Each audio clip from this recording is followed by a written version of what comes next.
كابتن سامي الطرابلسي نجم الكره التونسيه ومحلل قنوات بين سبورتس. مساء الخير كابتن سامي، اهلا بك معنا. مساء النور. ايضا نرحب بنجم الكره المصريه ومحلل قنوات بين سبورتس كابتن محمد بوتريكا. مساء الخير كابتن. اهلا بك يا ابو حميد. اهلا بك كابتن. اذا مشاهدينا طبعا نذكركم بان منذ لحظات انتهت مباراه ونقول مفاجاه من العيار الثقيل حتى الان في هذه البطوله. لحساب المجموعه الثانيه منتخب الراس الاخضر هو اول المتاهلين رسميا الى الدور القادم، ومتاهل كاول هذه المجموعه بعد الفوز على منتخب موزمبيق ب3-0، ومن قبل فاز في المباراة الأولى على منتخب غانا. هذا المنتخب مفاجأة من العيار الثقيل كابتن تريكا. طبعا يعني هذا المنتخب يعتبر مفاجأة البطولة حتى الآن، أم أن الظروف هي من خدمته في لقائه مع غانا وموزمبيق بعد كده؟ لا، مفاجأة. على الورق مجموعة فيها مصر وغانا، يبقى دايما التنافس فيها يبقى بين مصر وغانا على المركز الأول والثاني. فجه الراس الأخضر بعد أول مباراتين 6 نقاط 5 أهداف، لم يدخل في مرماه إلا هدف وحيد. فصدارة مستحقة على الأداء اللي شفناه خلال المباراتين.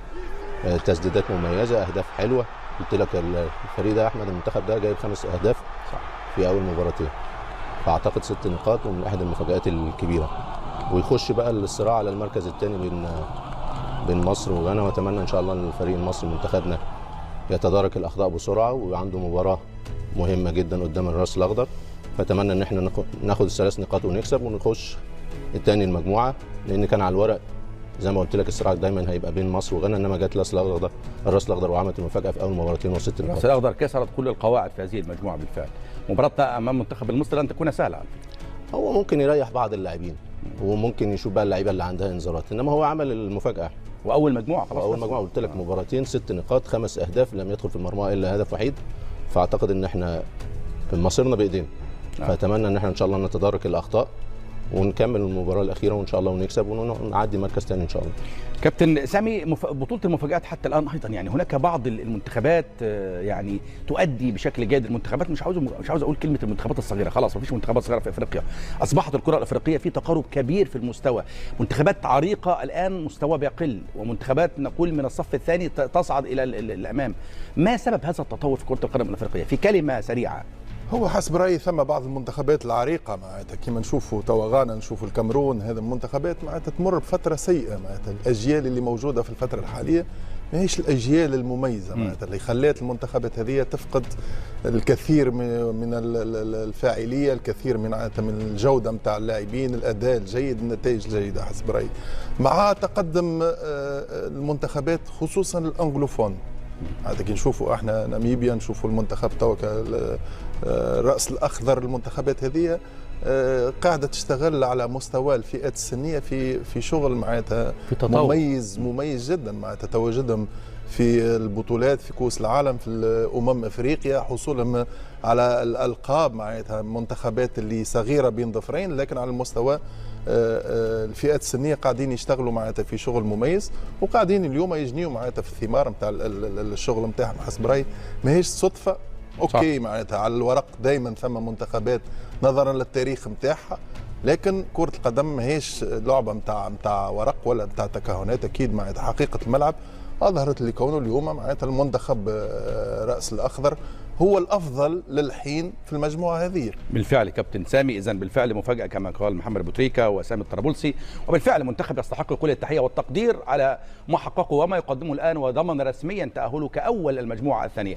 نفتح ملف مشاهدينا المباراه الرئيسيه لهذا الاستوديو، وهي مباراه القمه المرتقبه بين منتخب السنغال حامل لقب هذه البطوله ووصيف عام 2019 وايضا مع منتخب الكاميرون. يلتقي الكاميرون المتعادل في المباراه الاولى امام غينيا باداء باهت بهدف مقابل هدف، والسنغال الفائز بقوة في المباراة الأولى على جامبيا ب3-0. مقدمة لهذه المباراة تريكا. ضرب نار. ضرب نار. طبعا. القمة من السنغال والكاميرون مهما يكن ضرب نار. ما تعرفش مين يكسب مين في الفرق القوية دول. دايما مباراتهم مع بعض مقفولة، ما فيهاش جوال كتير. أنا أدي أسبقية لو الفرقتين أو المنتخبين قابلوا بعض في دور المجموعات، أدي أسبقية للسنغال. في الادوار خروج المغلوب ادي للكاميرون. لماذا؟ التاريخ بيقول كده. التاريخ بيقول ايوه 4 مرات الكاميرون بيفوز في النوك اوت. دايما في المجموعات لا، الامور مختلفه. حتى في النهائي 2002 كان المدربين الاثنين بيلعبوا والاثنين ضيعوا ضربه جزاء. صح. سيسي ضيع ضربه جزاء وسونج ضيع ضربه جزاء. سيسي ما بيحبش الكاميرون عموما. ضربه الجزاء اللي ضيعها، وعموما هم زي ما قلت لك الفرقتين ضرب نار. كل واحد بيحترم التاني زياده، فهتلاقي المباريات مقفوله.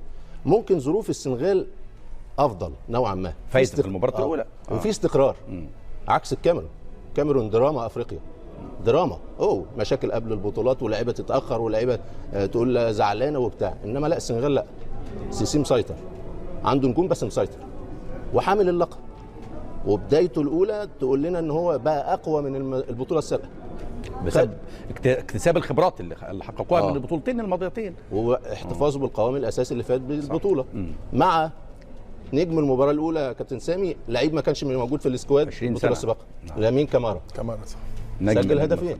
فاعتقد ان السنغال بقت اقوى. الكاميرون بيمر بظروف صعبه وعدم استقرار، ربما تكون الانطلاقه الحقيقيه بالنسبه للكاميرون، مع انه مغير 50% من التشكيله اللي بدا بيها عدم استقرار. فاعتقد ان الامور نوعا ما تميل للسنغال، انما زي ما قلت لك يا احمد، القمم دي ما تعرفش قبلها مين اللي هيقدر يكسب مين. تمام. كابتن سامي، رايك في بدايه هذه المباراه؟ هو مباراه نتاع عزه النفس. عزه النفس بالنسبه للكاميرون. كاميرون اكيد.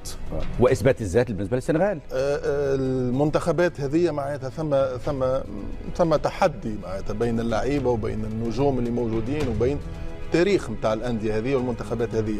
اكيد المنتخب الكاميروني ماهوش في احسن فترات، وبالرغم معناتها شفناه في التاهل امام الجزائر في كاس العالم، معناتها في الجزائر بالذات ما كانش معناتها حسب رايي تاهل سهل امام منتخب معناتها ممتاز ومن الطراز الاول.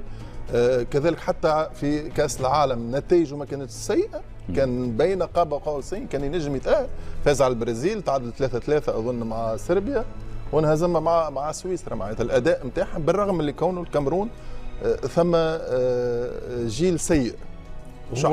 الكاميرون تاريخيا كابتن سامي دائما ما يستطيع التأهل إلى كأس العالم، وصل 8 مرات في تاريخه لكأس العالم، هو أكثر منتخب إفريقي وصل كأس العالم، لكن دائما عندما يصل يعني يفتقر للتركيز. فقط بطولة 90 هي البطولة الوحيدة اللي تأهل فيها وتخطى دور المجموعات. منتخب دائما كثير المشاكل. أنا أتذكر جيدا في 94 صعد بالجيل العظيم، وبسبب عدم حصولهم على مستحقات التأهل خسروا من روسيا 5-1 في المباراة الثانية، وكانوا متعادلين مع السويد 2-2 في المباراة الأولى.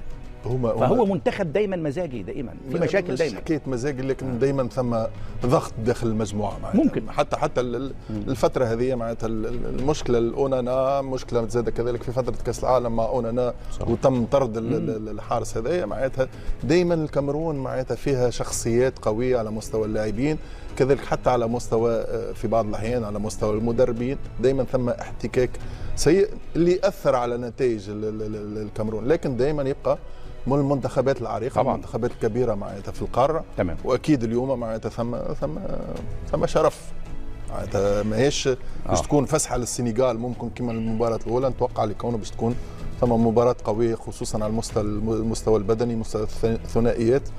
مباراة صعبة للسنغال. نتمنى أن تكون بالفعل مباراة كبيرة وقمة كروية مرتقبة.